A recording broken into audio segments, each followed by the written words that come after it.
亲爱的朋友们，欢迎来到微光夜读。新婚第2天，我为赵天明的女助理挡酒，喝到吐血，他却嫌我的血弄脏了助理的裙摆，怒斥我：“你是不是想故意破坏我的生意？”为哄小助理开心，他当众将我打得头破血流，我忍无可忍，提出离婚。他却嗤笑道：“一个靠我养活的废物，离了婚你喝西北风去。”我平静拨通电话：“爷爷，我想通了，赵氏该破产了。”接下来开始我们本期故事，记得点击订阅并开启小铃铛。新婚第2天，马尔代夫的蜜月取消，我被临时拉去参加赵氏企业商务合作酒会。因为事发突然，我穿着朴素，赵天明嫌我丢人，他随手一指员工桌，穿了一身破烂，丢人现眼，你坐那儿吧。而许月柔就靠在他身旁，一身高定，珠光宝气，像是在故意示威。员工们看看我，又看看他，窃窃私语：“这就是总裁夫人，怎么这么寒酸？你还不知道吗？赵夫人只是借着怀孕上位的，那位女助理才是赵总的许月光，怀孕还是假的，订完婚就说自己流产了。”我如坐针毡，开场3分钟就想逃离。商务合作酒会请了天盛集团的几位老板，赵氏一直求着他们合作。天盛的李总喝多了，要灌许月柔酒，赵天明心疼了，转头看向我：“你替月柔挡一下。”我震惊地望着他，他明明知道我胃不好，酒精更是碰不得。可没等我开口，赵天明就不耐烦了：“让你喝点酒怎么了？又喝不死你。”许月柔娇滴滴的声音响起：“天明，你别怪婉清姐，她刚流产，身体娇贵得很，孩子都没了，还这么多事儿，赶紧喝。”我僵硬地端起酒杯，烈酒入喉，火烧火燎，胃里一阵翻滚。天盛的老板们见我过来，更是来劲，一个接一个的过来灌酒。赵夫人真是好酒量，这位才是赵夫人啊！真是没想到。我强忍着恶心，一杯接一杯，只觉得天旋地转。许月柔依偎进赵天明怀里，她的声音甜腻发酷：“婉清姐，你可真是真清闲富贵，不像我陪着赵总累死累活跑项目。”她挑衅地看着我，话里话外展示自己和赵天明的亲密。周围的窃窃私语声更大了，难怪赵总对他那么冷淡，原来是上不了台面的。我紧紧攥着拳头，指甲几乎嵌进肉里。许月柔一直在公司散布谣言，说我是个拜金女，是用不光彩的手段爬上了赵天明的床，才当上的赵夫人。不是的，我想解释，喉咙却像被什么堵住，心田上涌。我控制不住地呕出一口血，鲜红的血混着红酒，溅在许月柔华丽的裙摆上。赵天明猛地推开我，力道大的让我踉跄几步，差点摔倒。他小心翼翼地扶住许月柔，满脸心疼：“你没事吧？有没有吓到？”他蹲下身，温柔地擦拭她裙摆上的血迹，完全无视了站在一旁脸色苍白、摇摇欲坠的我。“天明，我没事，你别担心。”他故作关切地看向我：“婉清姐，你没事吧？要不要去医院看看？”婉清姐肯定是心里不舒服吧，才故意把酒吐到我身上的。她轻轻叹了口气，语气里满是委屈。我知道她一直不喜欢我。“天明，你别怪婉清姐。”他把我的失态归结为嫉妒，把自己塑造成一个无辜的受害者。“林婉清，你看看你干的好事。”赵天明指着我：“你知不知道这酒局多重要？没用的黄脸婆，天天在家享福还不够，出来丢人。”我张了张嘴想解释，却发不出声音。“给李总道歉。”赵天明厉声命令。“还有，月柔的裙子你拿你的生活费赔。我苦笑。恋爱7年，我陪赵天明从一无所有走到今天。自从有了赵氏集团，他就是我为累赘，就连和我结婚都当成了一种施舍。生活费，他给过我1分钱吗？我的生活费都是我自己。愣着干什么？还不快去！赵天明不耐烦地催促。李总凑过来，赵夫人，没事没事，道个歉就行了。我不想和这群人多说一句话，刚转身却被抓住了手腕。李总那张满是酒气的脸凑近，眼神里是不加掩饰的轻佻。赵夫人，别急着走啊，我们还没喝尽兴呢。我挣扎着想要甩开他的手，却被抓得更紧。赵天明站在一旁，仿佛眼前发生的一切与他无关。就在这时，一个陌生的声音突然插了进来。等一下！一位年轻的小姐走出来。赵总，这位夫人，我前段时间在宋老爷子的私人宴会上见过，她是被宋老爷子亲自引荐到主桌的贵宾。她的话让现场气氛瞬间凝固，所有人的目光都聚焦在我身上。赵天明愣了1秒，随即爆发出一阵刺耳的大笑。宋老爷子，首富宋家，你是不是认错人了？他的语气里满是嘲弄，仿佛听到了世界上最好笑的笑话。别开玩笑了！许月柔立刻附和。婉清姐平时连个像样的场合都没去过，怎么可能认识宋老爷子？她的眼神里满是嘲弄。该不会是去端盘子的吧？周围爆发出一阵哄笑。赵天明似乎受到了鼓舞，一把将我抓过去。既然你这么厉害，那就跪下给李总道个歉吧，让首富座上宾给我们磕个头，多有面子啊！愤怒烧灼着我的理智。放开我！我一把挣脱了赵天明的控制，抓起桌上的酒杯，狠狠地摔在地上。清脆的碎裂声响起，赵天明愣住了，他没想到我会反抗。林婉清，你疯了！赵天明脸色铁青，他一把抓住我的头发，将我狠狠地往地上灌去。贱人，敢跟我甩脸子，我看你是活腻了！赵天明的声音像从地狱里传来，每一个字都带着寒意。姐姐，你怎么这么不识好歹呢？天明也是为了公司啊！周围的人有的窃窃私语，有的幸灾乐祸，还有的干脆起哄。打得好，这种女人就是欠收拾。赵总，别跟她一般见识，这种女人不值得你生气。李总也凑过来。赵总，消消气，消消气，女人嘛，打一顿就老实了。我挣扎着想要站起来，却被赵天明一脚踩在身上。想跑，没那么容易。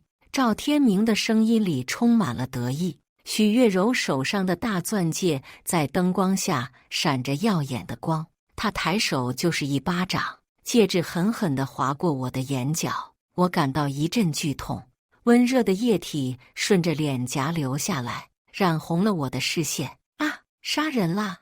宴会厅里有人尖叫起来，酒店的保安冲了进来，看到这混乱的场面，连忙报了警。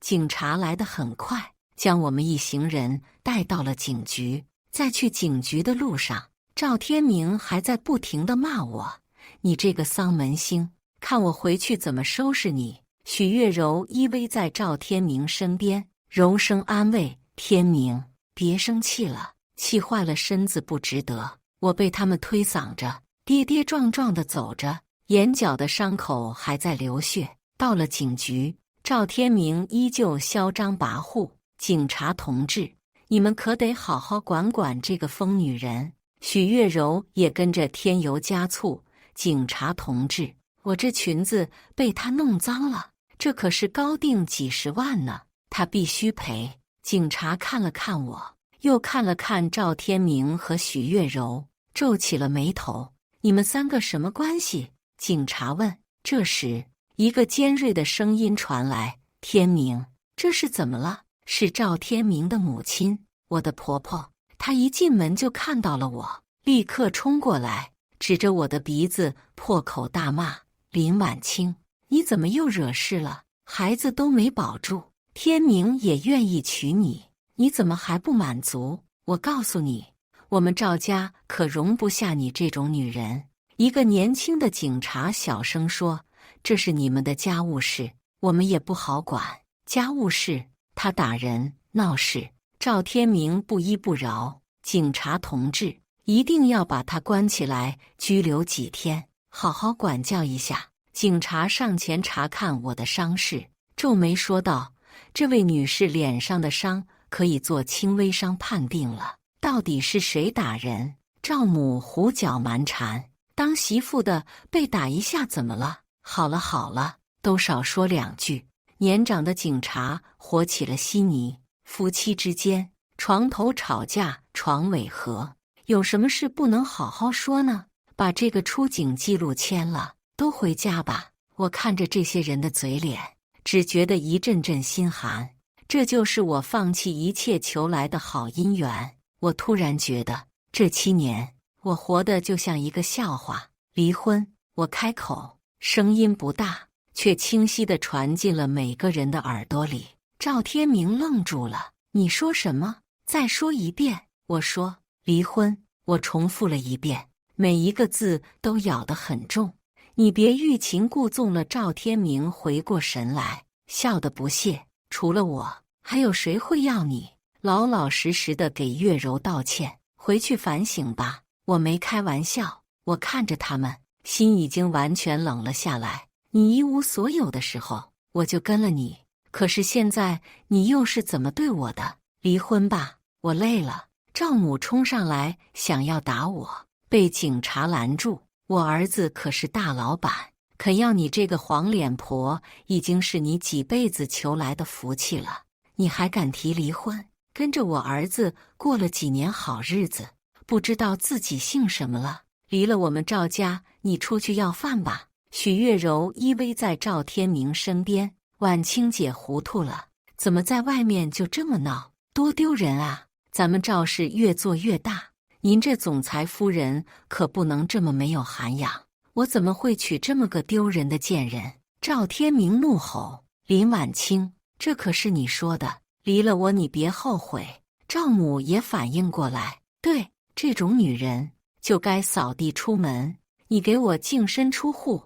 她转头看向许月柔，换上了一副谄媚的笑容：月柔啊，以后你就是我们赵家的儿媳妇了。许月柔脸上的笑根本藏不住，娇羞地低下头。警察在一旁尴尬地看着我们，不知道该说什么好。走，现在就去办手续。赵天明拉着我就往外走。手续办得很快，几分钟后我就拿到了离婚证，独自走出民政局，感觉灵魂被抽空了一半。我陪着赵天明白手起家，帮他打理生意，操持家务，却没领过1分钱的工资，家里的资产也都是他的名字，只能净身出户，真是可笑。我的结婚证和离婚证只隔了1天。赵天明得意洋洋：林婉清，我看你以后还怎么嚣张？许月柔挽着赵天明的胳膊：天明，我们终于可以在一起了，你会后悔的。我看着这个我曾深爱过的男人，一字一顿地说：后悔，哈哈哈哈！赵天明笑得前仰后合：林婉清，你是不是被打傻了？你有什么资格让我后悔？就是一个被扫地出门的弃妇，还敢在这儿大言不惭。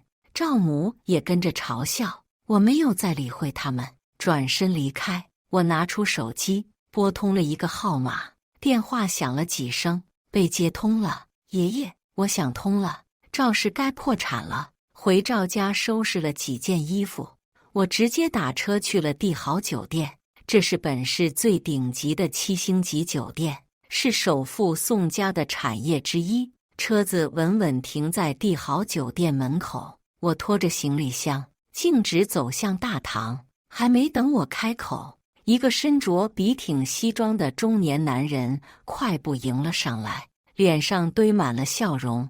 您终于来了，房间已经为您准备好了，顶层的总统套房。我微微颔首，没有多说什么。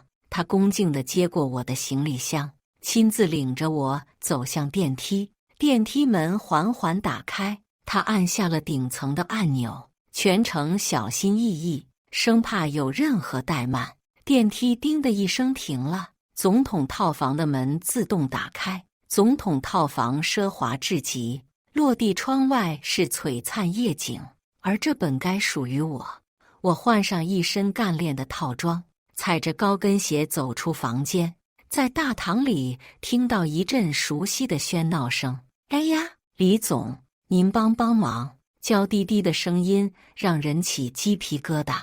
我看到赵天明正点头哈腰地陪着几个老板模样的人，许月柔则像一只花蝴蝶一样穿梭其中，笑得花枝乱颤。他们也看到了我，脸上的表情瞬间凝固，像是吞了苍蝇一样难看。你怎么在这？赵天明的声音里充满了惊讶。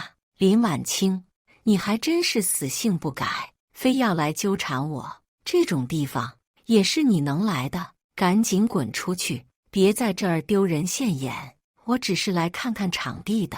我笑了，我打算在这开一个新闻发布会，也邀请你们来。许月柔尖叫，真是疯了！你居然想通过媒体舆论来挽回天明？赵天明像看笑话一样看着我，想用这种方法逼我回头。我告诉你，门都没有。许月柔在一旁帮腔，婉清姐，你还是省省吧。天明早就受够你了，就算你把天捅破了，他也不会再看你一眼。他们的声音引得周围的人纷纷侧目。我扫了他们一眼，没有理会，转身对前台说：“带我去看一下发布会场地。”你给我站住！赵天明见我无视他，恼羞成怒：“保安，保安呢？把这个疯女人给我赶出去！”几个5大3粗的保安气势汹汹地围了上来，眼看就要对我动手。住手！一声厉喝传来，一个穿着黑色西装的中年男人急匆匆地跑过来，满头大汗。我认出他是帝豪酒店的大堂经理。他跑到我面前，深深地鞠了一躬，语气惶恐：“林小姐，对不起，是我们工作失职，让您受惊了。”然后他转头对着那几个保安怒吼：“你们瞎了眼吗？这位是我们酒店最尊贵的客人，林小姐，您要的发布会场地已经准备好了，我亲自带您过去。”他小心翼翼地做了一个请的手势，态度恭敬至极。许月柔阴阳怪气地说：“没想到啊，婉清姐这么快就又傍上了个有钱人。”赵天明怒吼：“我们才离婚，你就又找了别人？你想多了。”我笑了，摸了摸眼角的纱布，目光越过他们，看向几个老板：“几位，赵氏的事情想必你们也知道了。天盛的项目，我林婉清出了多少力，你们也知道。我现在离开了赵氏，打算自立门户。发布会就在明天，请诸位前来参加之后，再考虑一下天盛要和谁合作吧。”赵天明彻底傻眼了，冲过来想要抓住我，他的手还没碰到我，就被几个保安拦住了。“先生，请您冷静。赵总，您还是请回吧，别让我们为难。”大厅经理冷着脸下了逐客令。赵天明脸色铁青：“你这个贱人，他一个被赶出家门的废物，还能成什么事？”赵天明连忙解释，却被几个老板拦住了。我看到其中一个老板的脸色不太好看，似乎在考虑什么。“赵总，合作的事我们再考虑考虑。”另一个老板也开口了，语气里带着明显的疏离。我转身离开，站到台上，成为全场的焦点。今天我想澄清一些事情。我提高了声音，目光扫过全场，关于我和赵天明先生的婚姻情况，以及许月柔女士对我的一些指控。我顿了顿，深吸一口气，将许月柔如何造谣、诽谤、陷害我的事情一一陈述。台下鸦雀无声，只有记者闪光灯的声音咔咔地响。对于他们的种种行为，我将保留追究法律责任的权利。婉清姐，你为什么要这么对我？我到底哪里得罪你了？我邀请了那2个人，他们真的来了。你疯了吗？赵天明一脸震惊。为了挽回我，你真是什么都敢做。他冲上台抢我的话筒。他只是我们赵家的弃妇，不要相信他的胡说八道。这时，一个高大的身影从人群中走出，拦住了他。保安，让这位先生下去。裴泽说：“婉清，还是宣布正事儿吧。”我感激地看着裴泽，稳了稳心神。今天我林婉清正式宣布进军商界，成立婉清资本，很荣幸，我裴泽能够成为婉清资本的首席战略合作伙伴。裴泽站在一旁，声音低沉而富有磁性：“我裴泽将为婉清资本注资10亿。”居然是裴泽，国内顶级的投资人，他居然要投10个亿。林婉清到底是谁啊？台下瞬间炸开了锅，记者们沸腾了。裴泽转过头看着我：“婉清，我相信你，你是我见过最有商业天赋的人。”裴泽，这个在商界翻云覆雨的名字，此刻却站在我身旁，言语间尽是对我的推崇。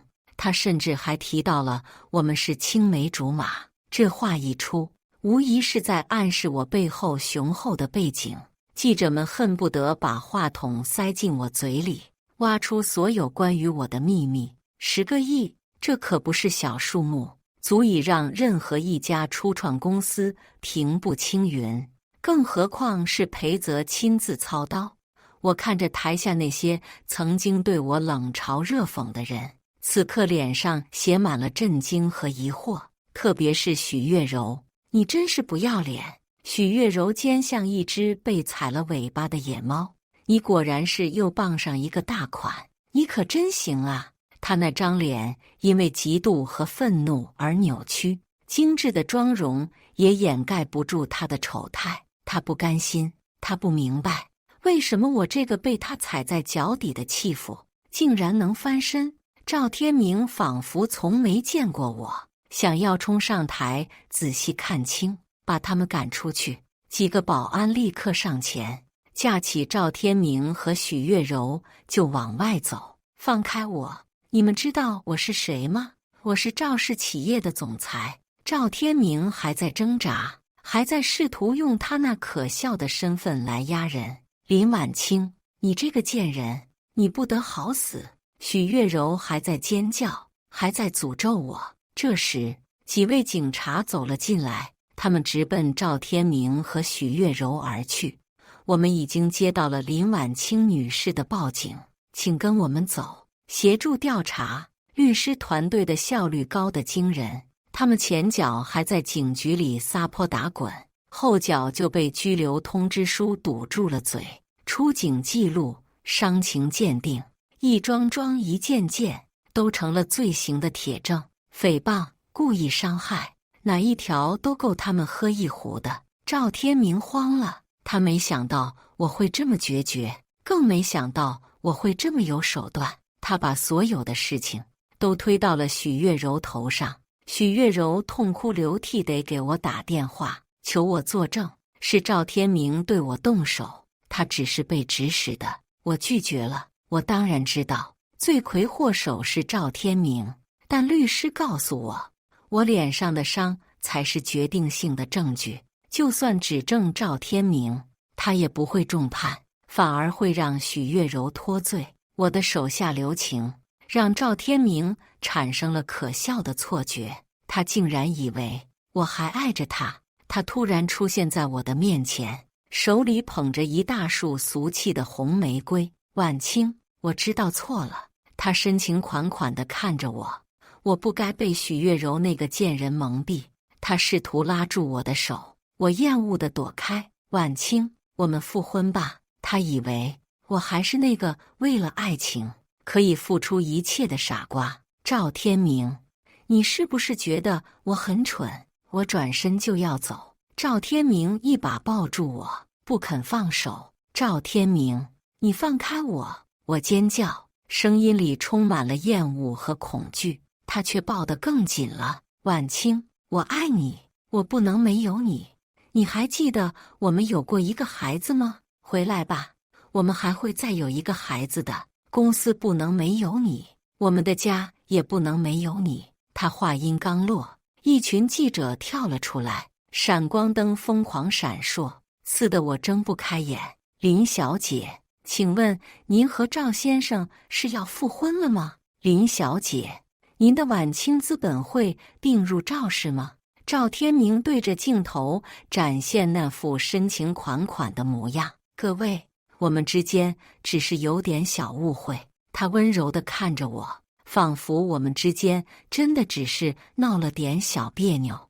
我相信晚清会回到我身边的，是他叫的记者想用这种方法逼我回头，简直无耻至极。我跟你没有任何关系，我们已经离婚了。我大声宣布，每一个字都咬得极重。我挣扎着想要离开，却摆脱不了。赵天明抱着我的腿，跪在地上。婉清，我们之间7年的感情，难道你都忘了吗？我突然笑了起来。就在几个月前，赵天明抓住我的头发，让我给别人下跪，而现在他跪在我的面前，诉说着对我的爱意。就在这时，一个身影拉开了赵天明，挡在了我的面前。赵先生，请你自重。是裴泽。他冷冷地看着赵天明，眼神里充满了警告。这里是公共场合，请你注意自己的言行。他转过身，温柔地看着我。婉清，你没事吧？他关切地问，眼神里满是心疼。我摇了摇头，眼泪再也忍不住夺眶而出。他轻轻地拭去我脸上的泪水，动作温柔至极。各位媒体朋友，我是裴泽。他对着镜头大声宣布，今天我正式向大家介绍，林婉清小姐是我的女朋友。记者们一片哗然，闪光灯更加疯狂地闪烁起来。赵天明彻底傻眼了，他呆呆地站在那里，像一尊石像。经此一事，赵氏企业的股价应声下跌。没过几天，赵天明又给我打了电话。婉清，赵氏是我们一起打拼出来的，你怎么忍心毁了它？你回来吧，赵氏总裁夫人的位置永远属于你。我笑了，我们已经离婚了，你我之间再无瓜葛。婉清，你非要把事情做这么绝吗？绝。当初他把我往地上灌，许月柔拿戒指划破我眼角的时候，怎么没想过不要做绝呢？林婉清，你别以为攀上裴泽就了不起了，我告诉你，你就是个荡妇，是个被我玩烂了的破鞋。赵天明恼羞成怒，开始口不择言。我挂断了电话，这种人不值得我浪费口舌。赵天明开始反击了，他联合了几家公司一起围堵我的项目，还买通水军，在网上散布谣言，说我婚内出轨，靠着和裴泽的不正当关系才拿到的投资。一时间，网络上铺天盖地都是关于我的负面新闻，我的公司也受到了很大的影响，员工们人心惶惶，项目进展缓慢。我看着那些不堪入目的评论，心里一阵烦躁。这些人什么都不知道，就凭着几张捕风捉影的照片，几句道听途说的谣言，就对我肆意辱骂。我和裴泽出席一个行业会议，刚下车就被一群记者团团围住。林小姐，请问您和裴泽先生是什么关系？林小姐，您对网上的传言有什么回应？林小姐，您是不是真的婚内出轨了？突然，人群中冲出几个人，手里拿着臭鸡蛋，朝我们砸过来，场面一片混乱。我被裴泽护在身后，可还是被几个臭鸡蛋砸中了，黏腻的蛋液顺着头发流下来，狼狈不堪。裴泽的脸色阴沉的可怕，他紧紧地搂着我，低声说：“婉清，对不起，是我连累了你。”回到酒店，裴泽帮我清理头发上的污渍，动作轻柔，眼神里满是心疼。婉清，你别担心，这些事情我会处理好的。谢谢你。我说，我知道是爷爷拜托你照顾我的，但你也没必要牺牲自己的终生大事啊。他突然笑了，你知道吗？你小时候，我们两家还订过娃娃亲呢。我愣住了。娃娃亲？裴泽说，我小时候很喜欢跟在他身后，整天哥哥哥哥的叫个不停。如果不是我当年突然失踪，也许已经嫁给了他。我看着裴泽，心里五味杂陈。我一直以为自己是一个孤女，却没想到长大后居然会被首富宋家寻亲。可是，如果回到宋家，就要离开熟悉的一切，接受联姻。当初我为了赵天明，为了我们一起打拼的赵氏，拒绝回到宋家，心甘情愿地在他身边当一个默默无闻的贤内助。结果呢？我不是为了帮你摆脱流言，我真的希望你能看看我，做我的女朋友吧。婉清，我答应了裴泽。或许我真的应该向前看了，虽然有裴泽的澄清，但人们依旧揣测我的来头背景，带着恶意。我没办法不在意这些。好在爷爷终于回国了，他老了许多，鬓角的白发也多了，但那双眼睛依旧锐利有神。婉清，我的孩子，你受苦了。爷爷紧紧抱住我，声音哽咽，我鼻子发酸，眼泪再也控制不住。发布会现场，今天我正式向大家介绍我的孙女宋婉清。爷爷的声音通过麦克风传遍全场，她是我宋家唯一的继承人。记者们疯狂地按着快门，恨不得把每一个细节都记录下来。之前关于我孙女的种种谣言纯属污蔑，宋家将追究所有造谣者的法律责任。爷爷的声音掷地有声，爷爷说到做到，雷厉风行。赵天明焦头烂额，他试图通过各种关系联系我，求我放他一马。婉清，我们毕竟夫妻一场，你不能这么绝情。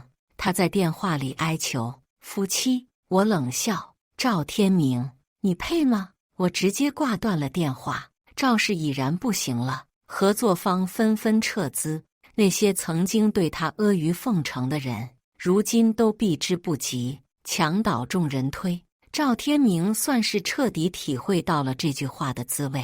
我开始着手收购赵氏企业的股份，我知道这才是对赵天明最致命的打击。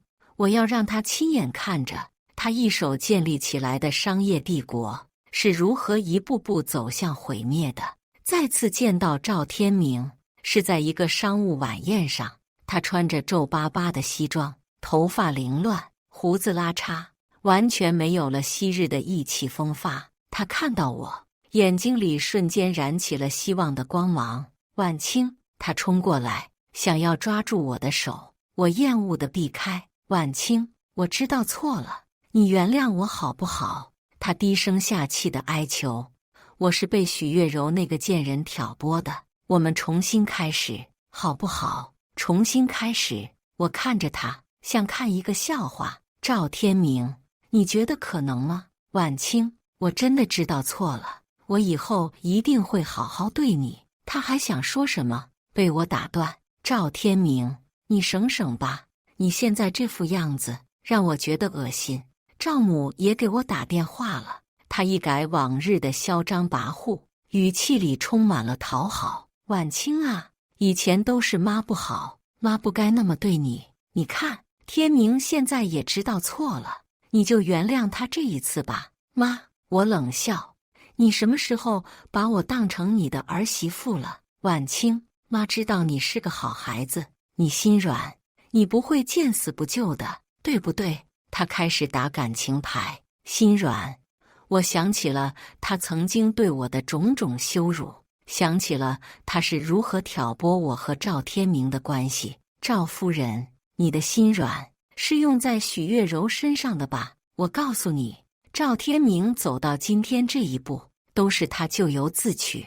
你们赵家谁也别想好过。我直接挂断了电话，将他的号码拉黑。赵氏企业宣告破产，我轻而易举地收购了赵氏企业。曾经高高在上的赵氏，如今成了我的囊中之物。我坐在曾经属于赵天明的办公室里，宽大的老板椅，真皮的质感，奢华而舒适。我转动着椅子，看向窗外。曾经，我为了他放弃了宋家的一切，如今我又回到了这里，以胜利者的姿态。秘书敲门进来，恭敬地递上一份文件：“宋总，这是赵氏企业的资产清单，请您过目。”我接过文件，随意地翻了几页，上面密密麻麻地列着赵氏企业的各项资产。这些曾经让赵天明引以为傲的东西，如今都成了我的战利品。通知下去，明天召开董事会，我要正式接管赵氏。